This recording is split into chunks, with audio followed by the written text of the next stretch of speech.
और बोले गैया कहीं भाग नहीं जाए तो या हमारे हमने बांध रखी है। और बोले हमारे यहाँ एक बात और है। मैंने कि क्या? बोले ठाकुर जी का भोग तो हम नहीं लगा पाते, पर कहीं कहीं घास मिल जाती है तो गैया को जरूर खवा देते हैं, भीतर घास रख देते हैं, गैया के दूध बनता रहेगा, लाल जी पीते रहेंगे। तो ये भाव की बात है, ये लीला की बात है। ठाकुर जी जिस पर अनुग्रह करते हैं ना, वो अपने आप लीलाओं का चिंतन कर लेता है, उसको अपने आप ठाकुर जी के प्रति भाव दिख जाते हैं, ऐसी ऐसी लीला हुई होगी, ऐसा ऐसा कुछ हुआ होगा। तो ठाकुर जी जिस पर अनुग्रह करते हैं, सबसे पहले उसको अपना धाम प्रदान करते हैं। ठाकुर जी किसी पर अनुग्रह करते हैं तो धाम जब पुष्ट हो जाता है चित्त में, तब ठाकुर जी लीला प्रदान करते हैं।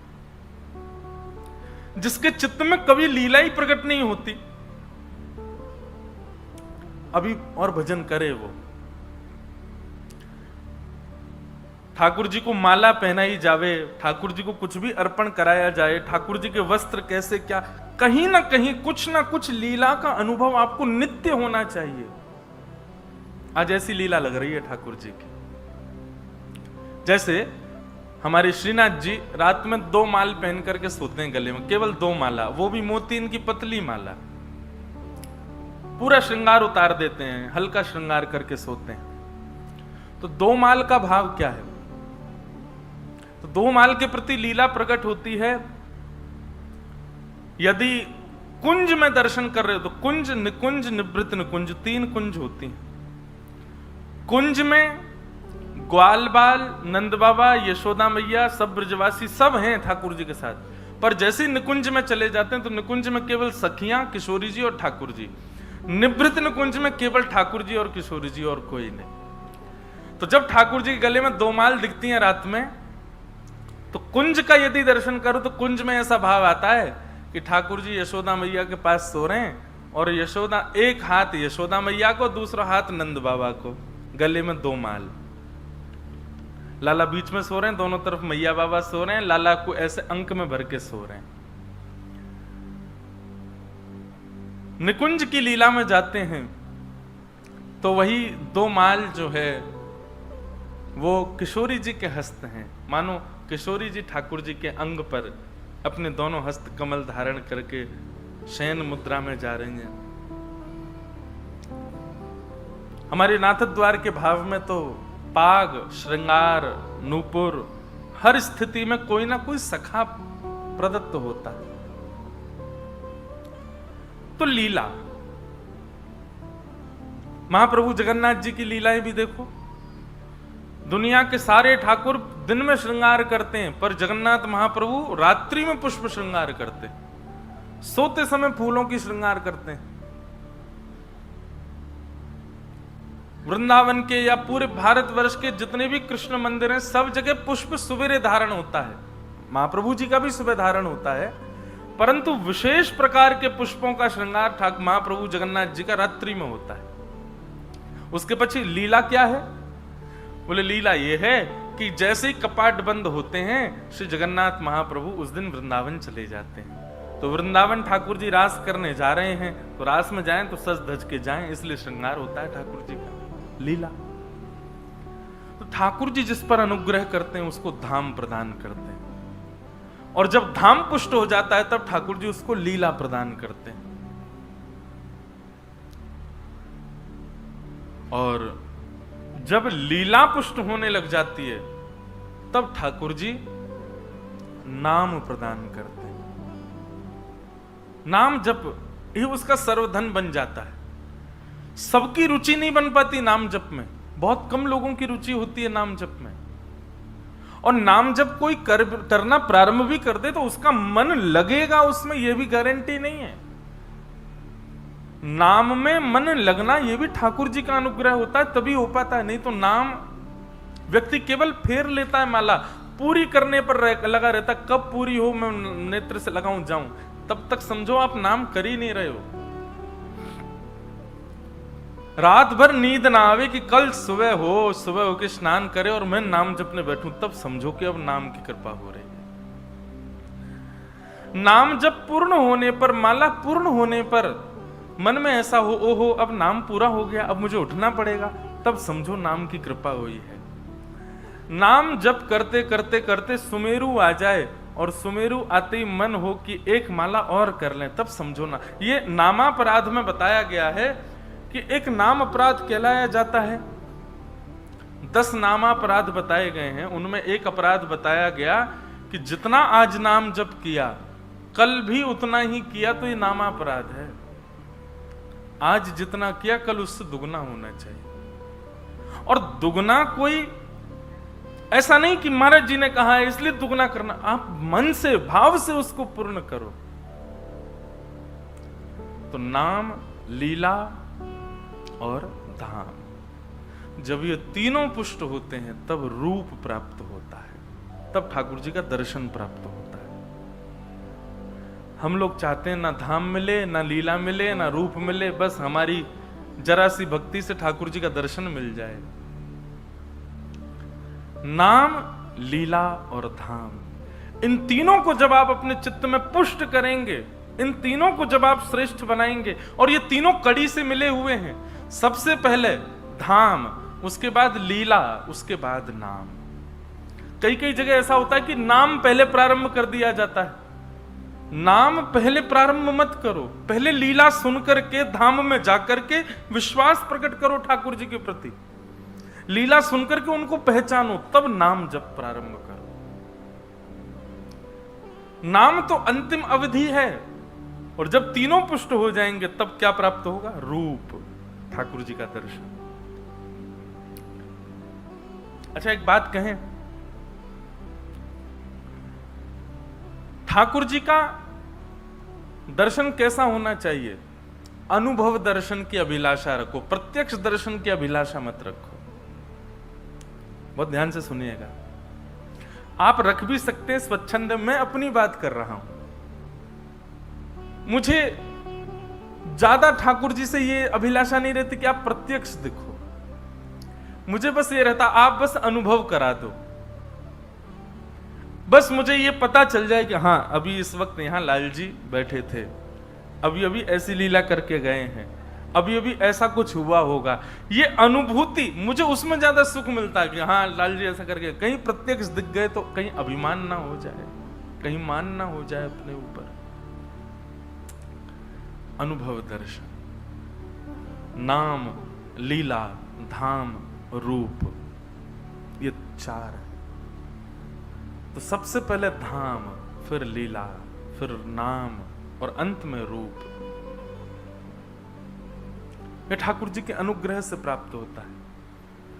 तो हमने ना जाने कितने पुण्य किए होंगे ठाकुर जी पूर्व में, उसी पुण्य का प्रताप है कि हमको कथा प्राप्त हो रही है और कथा के प्रति हमारी रुचि बढ़ रही है, लीला के प्रति हमारी रुचि बढ़ रही है।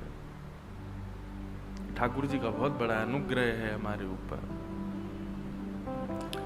आइए, कल हमने महात्म्य सुना, आज प्रथम स्कंद से चर्चा प्रारंभ करते हैं और भगवत चर्चा में प्रवेश करते हैं। जन्माद्यस्य यतोऽन्वयादितरतः चार्थे स्वविज्ञस्वराट् तेने ब्रह्महृदाय आदिकवये मुह्यन्ति यत्सूरयः तेजो वारिमृदां यथा विनिमयो यत्र त्रिशर्गो मृषा धाम्ना स्वेन सदा निरस्तकुहकं सत्यं परं धीमहि। श्रीमद् भागवत जी का प्रथम श्लोक, जन्माद्यस्य यतोऽन्वयादितरतः। श्रीमद् भागवत जी का प्रथम श्लोक प्रारंभ होता है, जो जन्म और मृत्यु के बंधन से सर्वथा परे है। देखो भगवान कौन है? कर्तुम अकर्तुम अन्यथा कर्तुम समर्थ ईश्वर है। बहुत ध्यान से सुनिएगा, वो ईश्वर हैं, उनको जन्म लेना आवश्यक नहीं है, पर वो फिर भी जन्म लेते हैं। और जन्म कोई ऐसा नहीं लेते कि ठाकुर जी ज्योति रूप में प्रकट हो गए, 9 महीना मातृगर्भ में रहते हैं, और फिर प्रकट होते हैं। लोग बाग कहते हैं कि वो जब अजन्मा हैं तो उनको जन्म लेने की क्या आवश्यकता। सबसे ऊंची प्रेम सगाई, प्रेम के वश अर्जुन रथ हाँक्यो, भूल गए ठकुराई, सबसे ऊंची प्रेम सगाई। प्रेम श्री जगन्नाथ जी को यदि बांधा जा सकता है ना, वैसे तो वो बनेंगे नहीं कभी, लेकिन उनको बांधने का केवल एक तरीका है और वो है प्रेम।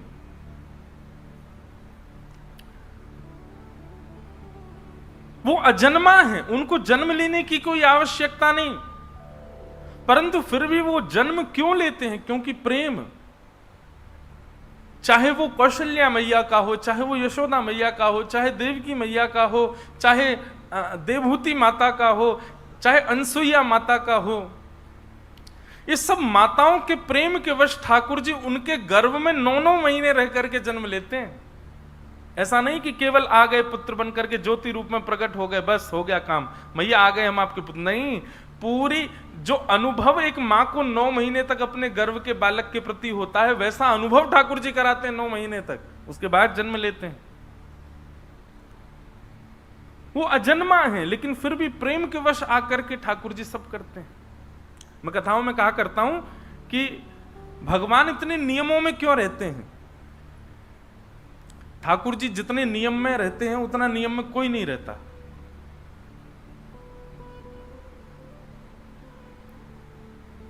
मंदिर का अगर नियम है कि 11 बजे 9:30 10 बजे ठाकुर जी सो जाएंगे तो सो ही जाएंगे, चाहे दुनिया में प्रलय आवे।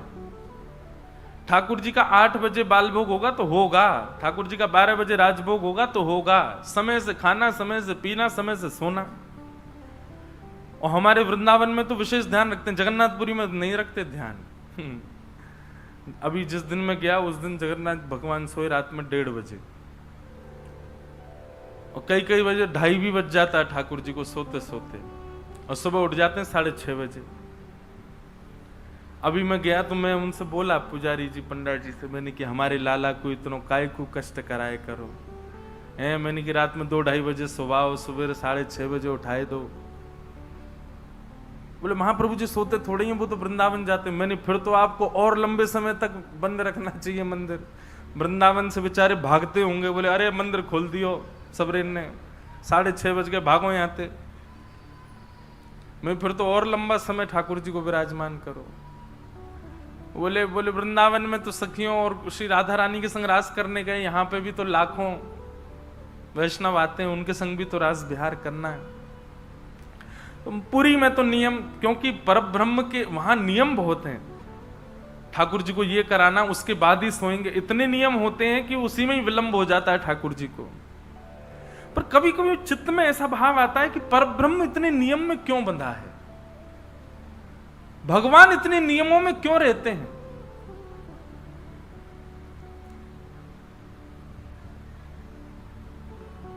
ठाकुर जी नियम में रह करके मुझे और आपको चैलेंज करते हैं कि तुम्हारे प्रेम में सामर्थ्य हो तो मेरा नियम तोड़वा के दिखाओ।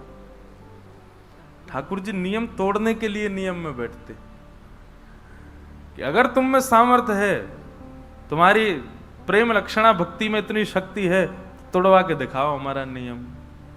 हम इस नियम में हैं, हमको निकाल के दिखाओ यहां से।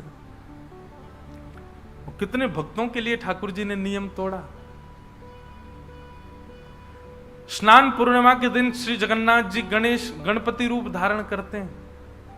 गणपति भक्त था उसके लिए, क्योंकि उसका संकल्प था मैं गणेश जी के अलावा किसी को नहीं देखूंगा। उसके लिए श्री जगन्नाथ जी ने नियम तोड़ा और अन्य देव का रूप धारण कर लिया, गणपति रूप धारण कर लिया।